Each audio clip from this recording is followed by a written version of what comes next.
little bit of a deep dive, but stay with me. So in 2000, the US FBI initiated its Trilogy program in order to upgrade FBI infrastructure technologies and address national security concerns.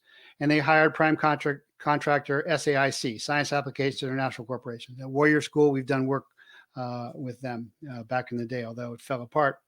And Ghislaine Maxwell's twin sisters, Christine Maxwell's, had a tech company called Chiliad. It's still up, chiliad.com. Chiliad contracted with SAIC to develop the FBI's new technology that would become a shared database for FBI, CIA, DOJ, NSA, DHS, and the Five Eye countries. So Ghislaine Maxwell's sister her company was involved in putting this structure together through SAIC, through a cutout. And of course, Ghislaine Maxwell, I've talked about, and many other citizen journalists have talked about, is in thrall to Mossad through her family connections and through Epstein Island run through Mossad. So after 9/11, Chiliad drove the first deployment of Chiliad software within the U.S. intelligence community to create a virtual knowledge environment across the distributed information stovepipes, databases, and applications.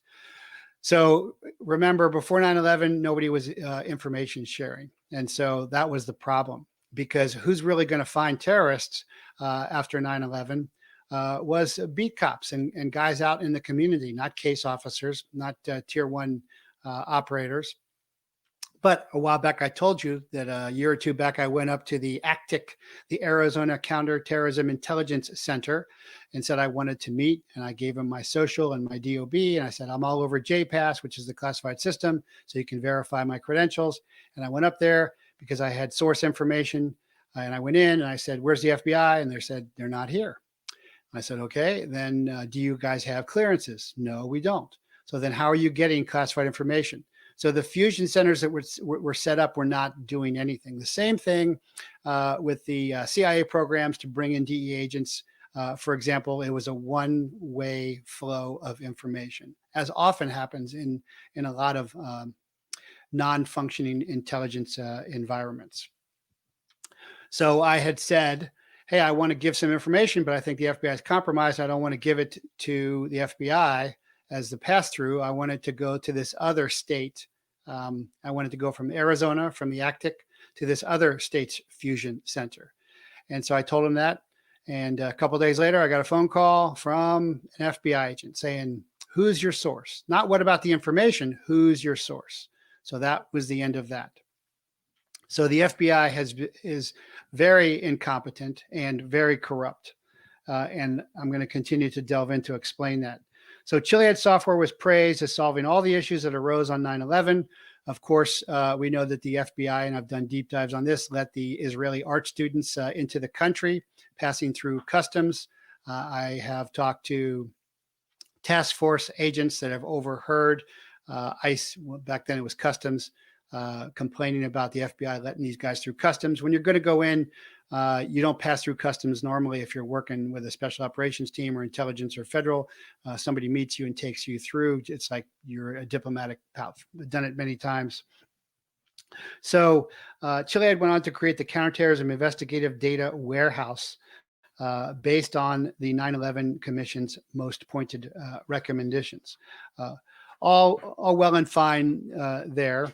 Even though my peer, Tony Schaefer at DIA, had data mined Osama bin Laden before that and had been ignored. And then when he whistle blew, well, he just answered the questions of the 9/11 Commission. Then they targeted him, just like I was targeted by DEA and the FBI agent up in northern Arizona who wanted to investigate the flyers of the planes into the towers. I was told not to do that, do something else. So it wasn't so much an intelligence failure as an intelligence leadership failure, and it was purposeful. Those were decisions clearly made, consistently made, and not just once. So in 2010, The company Cargo Metrics was founded by Scott Bjorgensen, who would later go on to marry Ghislaine Maxwell. And Cargo Metrics has been dubbed the NSA of global trade. So think evergreen containers, think Mitch McConnell's wife's Chinese container ship magnate. The Maxwell family has amassed control over the entire globe's internet information, including the ocean. And that is why you hear McConnell saying, oh, I'm congratulating President-elect Biden, because he is in on it. In May 2011, history was made when President Barack Obama asked Robert Mueller to continue at the helm of the FBI 2 years additionally. So why would he ask that? Why would he want him to stick around? Well, in 2005, the FBI awarded the new Sentinel contract to Lockheed Martin, which is another big defense contractor.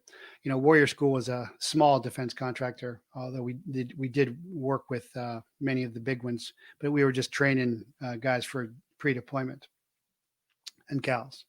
So in 2005 to 2010, Comey, the one who keeps lying and perjuring and can't remember anything, became senior vice president of Lockheed Martin as general counsel. And the Bureau's